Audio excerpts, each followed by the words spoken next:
my 6.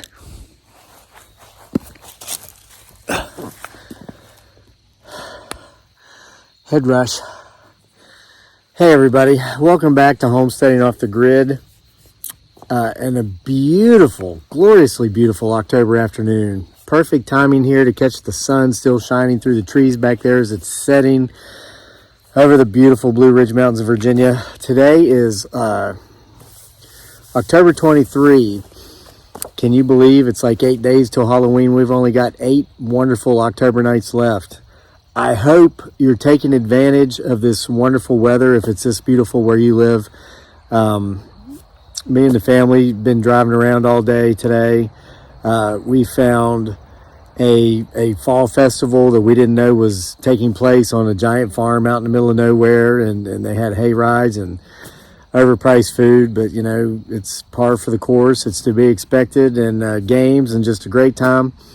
We have a couple places we go to every fall, but we also like to go out and play Get Lost in Virginia every fall just to look at the leaves and see the splendor and the beauty.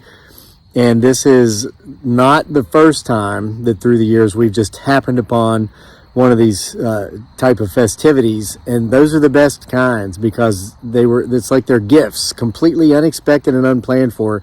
Now we're always looking for them because we hope we run into them, and it's like an Easter egg hunt in fall, but instead of looking for little eggs hiding in the grass, you're looking for a big festival on a big giant farm out in the middle of farm country, at least where we live in Virginia. I'm sure it's like that all over the country. If you've never done that, just throw everybody in the car, go out, drive out in the middle of nowhere and start looking for these things. It's a blast. So I'm hearing footsteps in the woods behind me. So as always, you look for all kinds of weird stuff back here. You never know what you may or may not see. Now I'm going to go ahead and get right into the reading because this one's a little bit long. October 23. It's called Riding with Private Lopez. At times a difficult story to write, but this is one of my favorites of the collection. It's one of the best. I think this particular short story is one of the best stories I've ever written. One of the best pieces of literature I've ever written. Let's see if you agree. And I didn't put this dedication in the book, so I'll put it in here now. This story is dedicated to every combat veteran out there. No matter what front you served on or what conflict you served in, this story's for you. Thank you for your service. Riding with Private Lopez. I joined the Army later in life than most who have served. I was in my mid-30s. It's not that it had necessarily been by design. It's just that happened to be the time in my life when some low-down, good-for-nothing dirtbags decided to hijack a bunch of our planes and fly them through a bunch of our buildings, and in so doing, killing a bunch of our people. I'd been a stockbroker before joining the Army, and despite everyone I know telling me I was crazy to walk away from such a lucrative career, again, later in life, and sign up to go off and get killed, as most of them put it, I cannot remember being so on fire to do something like that, which I was about to do, join the military because we'd been attacked, at any other point in my life other than during the peak of my competitive athletic career. My desire to do this military thing stirred up all the old feelings from those days, the way I'd felt so driven, the desire and will to train like a beast and compete like a champion. These feelings are how I knew I was doing the right thing, despite what everyone around me was saying. I wasn't concerned with the physical aspects of my upcoming endeavor. As I just alluded to, I'd been a collegiate level athlete, or collegiate level distance runner, and I'd stayed fit despite aging throughout the years. I never wanted to be that middle-aged guy who talked about the glory days, those days ending after college, while sitting back all fat and nasty, chugging beers and slurping on chili dogs and pizza. Today, while writing this, and as a near 50-year-old man, what I'll tell you is that 33-year-old me that signed up for the military all those years ago would be hard-pressed to beat this me, the nearly 50-year-old me in a foot race today, because I still have it, and this is because I still get out there every morning and do the work to keep it. I am living proof and proud to be so that you do not stop playing because you get old. You get old because you stop playing. Challenging as it was, basic training down at Fort Benning, Georgia, I'd enlisted in the infantry, wasn't nearly as challenging as much as what I'd already experienced in real life, especially in young adulthood, trying to take care of a family and pay bills, etc. But it was challenging nonetheless. I made new friends and learned way more about the military than I ever thought there was to know, and I came out prepared to fight the good fight over there, the proof of that being that I did so successfully, having served a combat tour of duty in Mosul, Iraq. But I don't want to get ahead of myself, because it was in Mosul where things get weird. Nay, it's where things get, well, I'll simply tell you the story and let you decide what it was exactly that happened over there, if you can. While at basic training, I was tasked with many leadership roles. This didn't surprise me because I was older than every guy in my platoon except one, and he was what we call in the military a broke dick.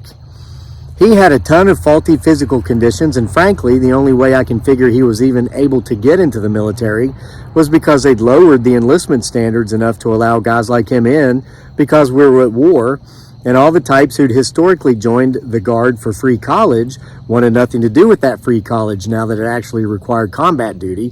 Hence, enlistment numbers were way down, and they had to do something to get them back up, so I suppose lowering the enlistment standards was the easiest way they saw of doing it.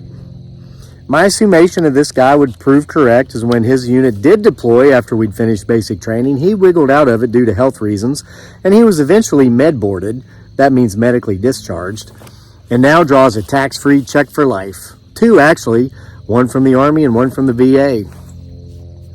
There were a few guys just a little younger than me, about 5 of them, and the half a dozen of us were pulled aside by our drill sergeant early on and tasked with the duty of being big brotherly to the kids, I'll put in quotes here, who were away from home for the first time. Many of these new, soon-to-be soldiers had never been camping or even hiking in the woods. Heck, some of them were from the inner cities and had never been out in the country. They were completely a bunch of fish out of water down at Fort Benning, which, if you didn't know, is out in the middle of nowhere in the middle of Georgia. It's about as country as you can get. One young man, Private Lopez, a 20 years old Latino guy who looked 16, standing only 5 feet 6 and weighing maybe 130 pounds, and in possession of the proverbial baby face, stood out among these young men, not just because he was from the inner city, which he was, LA to be exact, nor because he'd never spent time in the great outdoors, which he hadn't. He stood out because he was what we call in the military a shitbag. And I know this goes with no explanation being necessary. Sure, Private Lopez had been away from home before, several times actually, if you count up the numerous times he'd been sent away to boys' homes while an adolescent, and if you added in the number of jail stints he'd already pulled after he turned 18, a whopping 24 months prior, he'd been away from home a lot. Lopez was that one guy in every unit that everyone else in the unit learns to hate quickly, because he was always screwing up. And in basic training and in regular units past basic training, when one screws up, everyone pays the price by way of group punishment.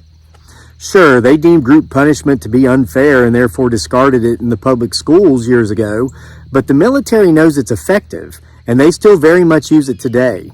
Private Lopez allowed us all to come to that understanding loud and clear. At first, we cut Lopez a lot of slack. We just saw it as if he was out of his element.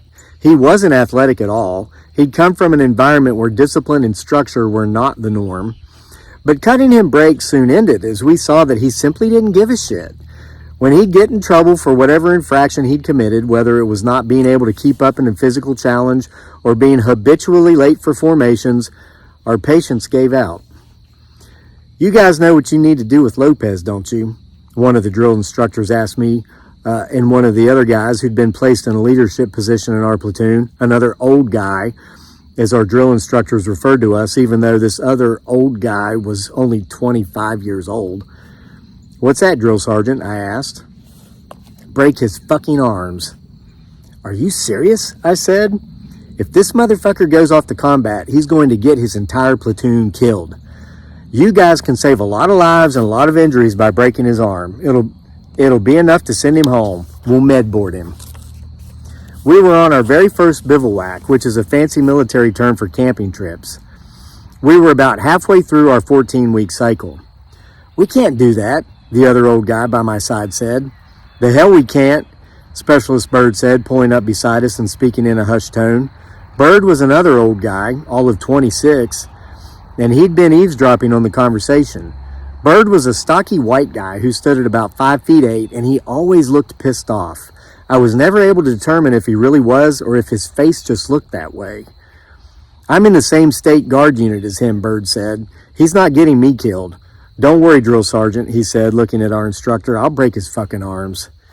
Drill Sergeant Nameless gave us all a stern look and then turned and walked away.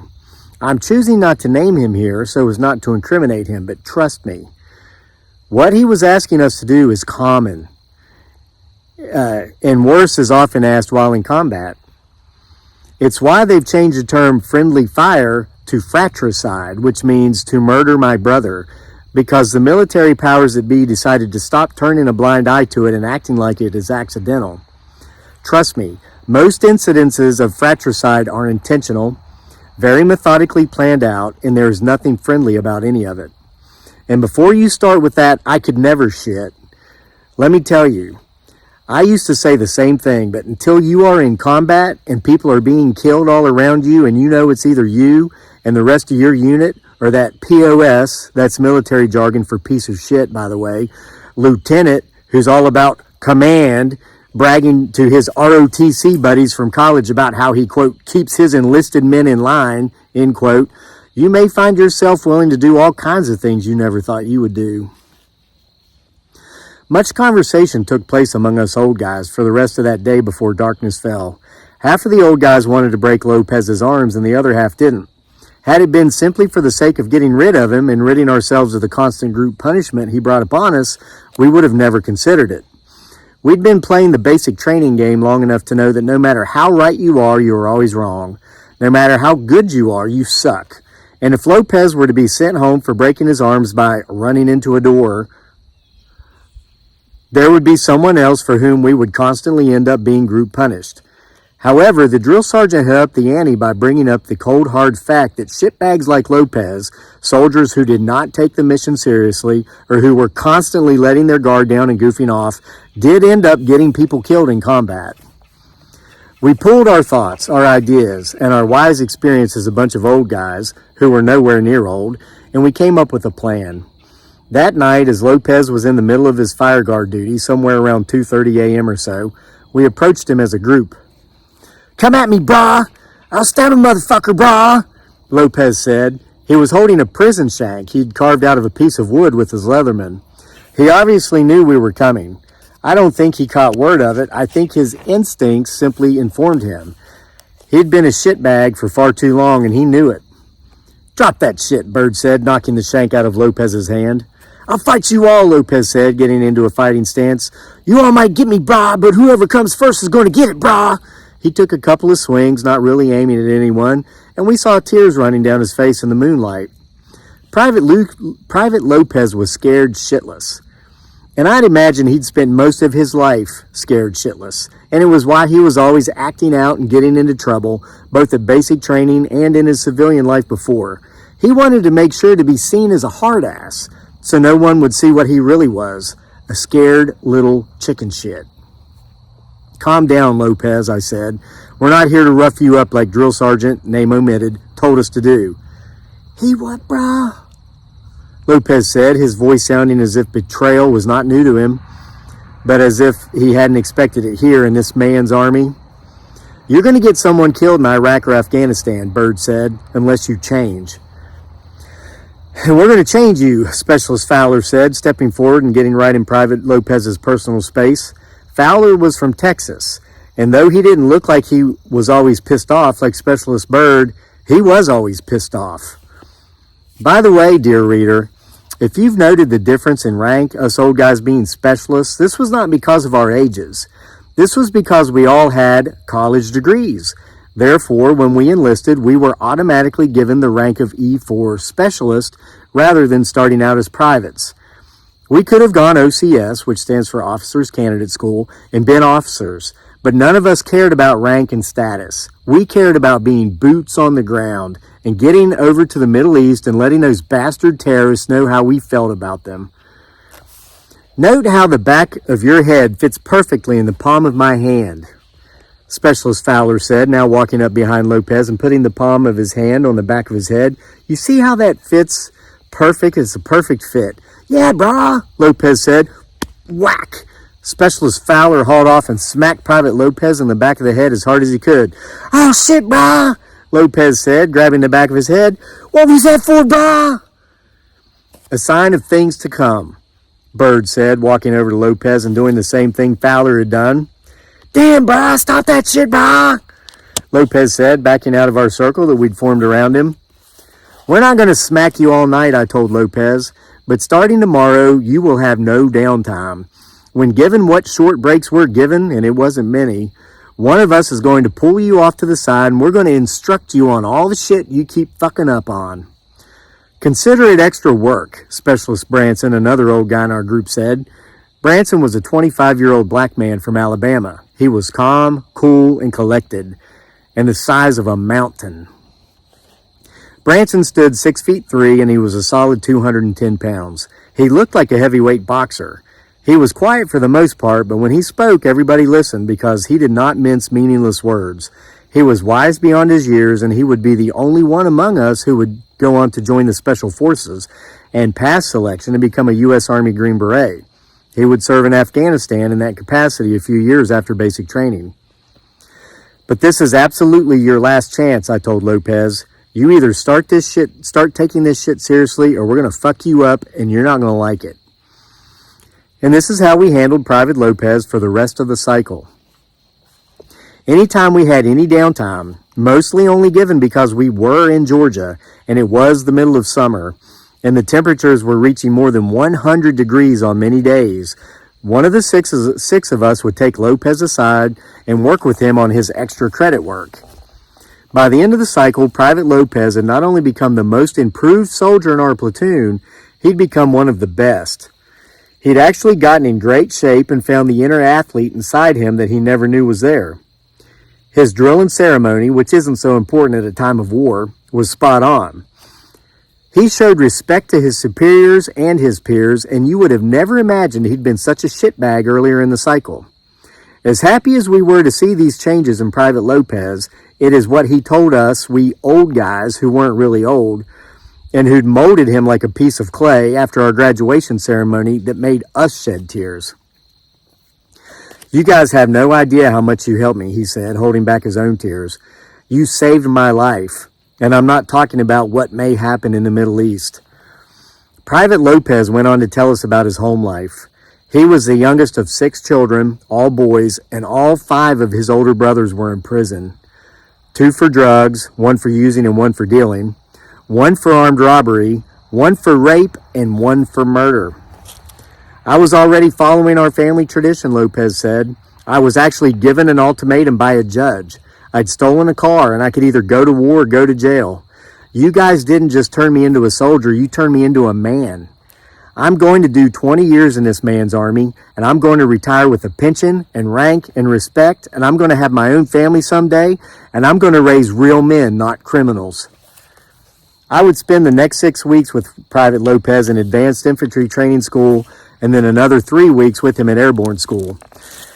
Airborne school would be the last time I would see him, until 2 years later in Iraq. I'd been in Iraq with my unit for almost a year. We were being replaced by another unit, and we'd be going home in a matter of only weeks. And who should be part of that replacement unit other than Private Lopez? However, Private Lopez was no longer an E1 private. He was now an E3 private first class, having been promoted twice in rank, and he was well on his way to being promoted to specialist. "Holy shit, brah!" I heard a familiar voice from behind me in the motor pool one evening before heading out on mission. I'd been tasked to do a ride-along. This is where those of us who were on our way out of country, military term for leaving the combat zone, rode along in the gun trucks and helped train those who were new in country, troops just arriving to the combat zone, and who were replacing us. I turned, and there stood none other than, now, Private First Class Lopez. "Holy shit, man," I said, and we ran to each other and embraced in a hug. "Are you the training gunner?" Lopez asked me. "Yeah, man," I said. "What are you?" I asked, inquiring about his position. Each truck had 3 positions: the driver, the truck commander, who rode shotgun and called all the shots, and who was usually the highest ranking, usually a sergeant, and the gunner, who was up on the gun in the turret. "I'm the gunner," he said. We ordinarily rolled out of the gate in an MRAP or an up-armored Humvee, but this night we'd actually be rolling in a personnel carrier, which could and which would, on this night, be carrying half a dozen guys and girls along for the ride in the back. You see, here's a part of the military / deployment / leaving the green zone for a mission story that the majority of officers never want measly little enlisted men like me telling, but I'm going to tell it anyway. Only 40% of military personnel ever deploy to combat, and this is during a time of war. The other 60% weasel their way out into stateside positions, while the same 40% deploy over and over and over and over. Side note, you'll meet E5s, buck sergeants that's been in the military 6 years that have deployed 5 or 6 times. And then you'll meet lieutenant colonels with 30 years in service who never deployed once. Or sergeant majors, same thing, 30 years in service, not a single deployment. Now, once deployed, only 3% of those deployed ever leave the green zone and go outside the gate on any sort of combat mission. The other 97% stay within the walls of the green zone. And I do not for a minute want to take anything away from these folks. They are needed, and they go for a year away from their families as well. And many of them get injured or killed by way of mortar or rockets attacks. SV bids, those are suicide vehicle-borne improvised explosive devices that make their way through the gates. And even in training exercises on the green zone. The green zone is not a safe zone. There is no such thing as a safe zone in a combat zone, period. But here's the part they don't want known. Many higher-ranking officers who never leave the green zone, as in most of them, wait until their unit is within weeks of going home. And then they request to be put on a mission outside the gate, so that when they get home, they can spend the rest of their lives telling everyone that they left the green zone while they were deployed at fast. Technically, they're not lying at all, but they conveniently make sure to leave out all the other specifics, like how it was only once and how they rode along as passengers and how they may or may not have pissed their pants while doing so. Yes, a certain unnamed captain from my unit pissed his pants while on mission when he thought we were going to get stuck outside the gate after the sun had come up the next morning, therefore making us easier targets for the enemy. Don't worry, I'm never going to say your name. Lieutenant Colonel now, hoo-ah. Since I was the veteran gunner at this point, upon orders by all the brass in the back, I actually manned the gun until we got through the gates and out of the city proper. PFC Lopez rode in the assistant gunner seat beside me, and I talked him through everything I was doing. I made sure to point out areas where we'd been shot at by snipers in the past and various places where the enemy, for some reason or another, loved to hide IEDs. After we were out of the city and in the middle of the desert, we were given the okay by the brass, who'd finally started breathing again, to change positions. I climbed down out of the turret and into the back of the personnel carrier, and PFC Lopez climbed into the turret. Boy, was I thanking my lucky stars that my fellow old guys and myself had worked with this young man to the degree we had back in basic training. I could not have felt more secure with anyone sitting up in that gunner's turret than PFC Lopez. And then the shit hit the fan. We rolled over top of an IED, and not one of the toe poppers we'd been used to, where a side mirror might get blown off of the truck, but a monstrous 2,000-pound beast that had been buried just beneath the road surface. The enemy knew we were leaving the country, and they were trying to make sure that a few less of us would go on to make it home. The truck flipped on its side, and total chaos ensued. All I could hear was ringing as my eardrums were shattered, but I could tell everyone in the back was screaming as they lay piled on top of each other, like a pile-on after a tackle in a football game, by the way their mouths were moving. Things were happening in slow motion and fast forward all at the same time. I know that sounds contradictory, an oxymoron as we writers call it, but I can think of no other way to describe the chaos. It was like watching a movie and fast forward for a couple of seconds, and then playing the film in slow-mo for a few seconds, then repeating the cycle. Suddenly, the rear of the personnel carrier opened. The driver had somehow made it out of the truck and had gone around and opened the back hatch. He was waving us out, and slowly all of the officers began to unclusterfuck themselves and crawl out of the back. I followed, and I was the last man out. We'd been trained well at what to do in this situation, battle-hardened enlisted men who left the gate every night and high-ranking officers who never had until now alike. Though we were all banged up and bleeding and could hear nothing but piercing ringing, we set up a 360-degree security perimeter around the truck, which I could now see was definitely on its side and on fire. Our circle was set up 30 feet away from the truck, just like we'd trained it for it to be, and we were all on one knee, our rifles drawn before us, our heads on swivels, looking for any approaching enemies. And then the shit hit the fan again. The enemy had set up a daisy chain of IEDs in the exact distance from the truck where we'd set up our perimeter. I didn't even hear the blast. What happened next, I've reconstructed in my mind over and over for years. And the picture show I see in my mind each time is always the same. I remember coming to, only briefly, and looking up into the starry desert sky. There was no moon. I'd never seen as many stars in my life, and I could hear them. Pop, pop. Pop, pop. My head rolled to one side, and I saw that I was not hearing stars. Somehow my sense of hearing had come back to me just a little, and I was hearing the double tapping coming from AK-47s. Held and fired by a half a dozen jihadists coming straight at us, double tapping all of the fallen American soldiers lying on the ground. I remember laying there, regretting not having written the letters that one of my battle buddies would go on to give my loved ones after I died. I'd refused to write the letters because I viewed doing so as admitting my death was an option, and I'd never viewed it as being so. Oh, all the things I wanted to say, but I had no pen. I had no paper. I had no time. Other than my neck and head, I couldn't move a muscle in my body. Pop, pop. Pop, pop. The sounds were closer, and I watched as the first jihadist got close enough for me to actually make out his face. Pop, pop. He double-tapped one of the officers, shooting him through a raised hand and his face behind it. Pop, pop. I didn't see who had been double-tapped next. I rolled my head to the other side where I could see nothing but desert on the other side of the carnage so that I wouldn't have to watch. And I patiently waited my turn when all of a sudden, these blasts were stronger, more powerful. I could feel their concussion. The had replaced the pop pop. I rolled my head again, and I saw somehow positioned on his belly inside the gunner's turret, Private Lopez, and he was firing away at the enemy with anything and everything he had left. He had never exited the truck. As trained to do, he'd remained on the gun. Rang the 50 cal, and I saw Lopez drop 2 terrorists. There were already 2 on the ground from where he'd fired already, and after he'd killed the 4th, the 5th that was with him started running away, but Lopez took his head off with that 50 cal before he could make it even another 5 yards. And then I passed out.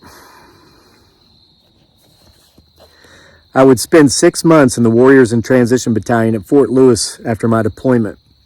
I had surgery, went through physical therapy, and frankly believed I was ready for release, but they would not let me go. They kept me there for psychological reasons. Yeah, I guess you could say they thought I was crazy.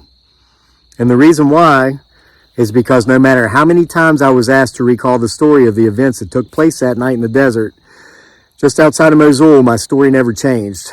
The problem was, according to them, there was no way my story was possible. I remember the day it was finally decided that I would be released. It was under special conditions and only if I were willing to join a special unit and do what was asked of me for the remaining 2 years on my contract. Can we go over this again, Specialist? Yet another mid-level officer asked me in his office that day. We weren't alone, though. We were being joined by a sergeant major, who I will never name, not out of my fear of being disappeared, but because I can't. Though his uniform was standard Army issue, he did not then, nor did he ever, while I knew him, wear his name tag on his uniform. He sat in on the meeting that day and listened to my story, the one I've already told you above, not saying a word until the very end. And even then, he only spoke 2 words. And you continue to insist, Specialist, the mid-level officer said, that is exactly how the events went down that night. Yes, sir, I said. I'd been there so long and I wanted out so badly, I was damn near willing to lie just in order to be released. But fortunately, with what came next, I wouldn't have to lie. I would be released despite sticking to my truth. Well, sorta. Because like I said, I was only released from the medical holdover unit and into the nameless Master Sergeant's unit. Specialist, the mid-level officer said. You are still willing to stick to this story even though you have been in full possession of the knowledge for months now that Private First Class Lopez did indeed not survive the initial IED blast that hit your truck on the night of the attack, having been killed instantly as a result of the force from the blast. And you further understand, Specialist, that Private First Class Lopez's head was completely crushed when the truck flipped. You understand, Specialist, there's absolutely no way possible that Private First Class Lopez could have done that which you have repeatedly claimed he did. Yes, sir, I said. That is correct. I've told you repeatedly exactly what I saw, and I'm sticking to my story because it's the truth. The mid-level officer looked at the Master Sergeant with no name, rolled his eyes and shrugged his shoulders and said, You can have him if you want him. The nameless Master Sergeant looked at me and said, Follow me. Lead the way, Master Sergeant, lead the way. I said, an old throwback to our infantry motto, Follow me. We left the officer's office and walked down a long hall, and I remember thinking, what the actual fuck, when the Master Sergeant stopped in front of the janitor's closet. He looked around to make sure no one was looking and then punched in a secret code so fast I couldn't tell what numbers he'd hit. I also remember thinking, why is there a lock with a code on the janitor's closet?